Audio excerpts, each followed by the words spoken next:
Ayan, sasakay tayo ngayon dito sa Renfe.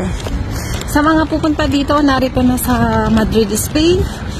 Kapag kayo ay may papel na, punta lang kayo sa malapit na Renfe, dun sa may information. Ayan, dito. Yan, dito sa information. Dalhin nyo lang inyong ID, yung inyong NIE. Tapos, sabihin nyo, syempre, dapat meron kayong bank account. Syempre, of course, may bank account kayo.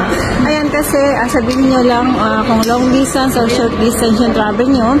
Kailangan in 4 months makasakay kayo ng 60 na sakay. Kailangan nyo magamit. Then, bibigyan kayo nito. Ayan, kakaltasan kayo or babayaran nyo ng 10 euro lamang. Tapos, unli sakay na kayo.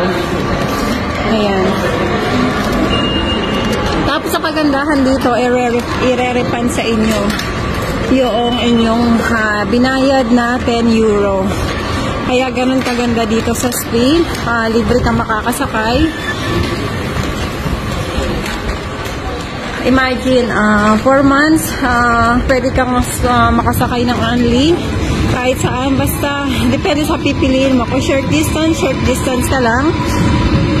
Hindi mo pwedeng gamitin sa long distance kasi nga short distance, diba? Ayan. Siyempre, ang pwedeng mag-avail nito yung ang area mo o yung pupuntahan mo ay sa Renfe lang. Siyempre, kung ang kailangan mo sakyan ay metro, hindi mo naman magagamit, kaya useless lang din.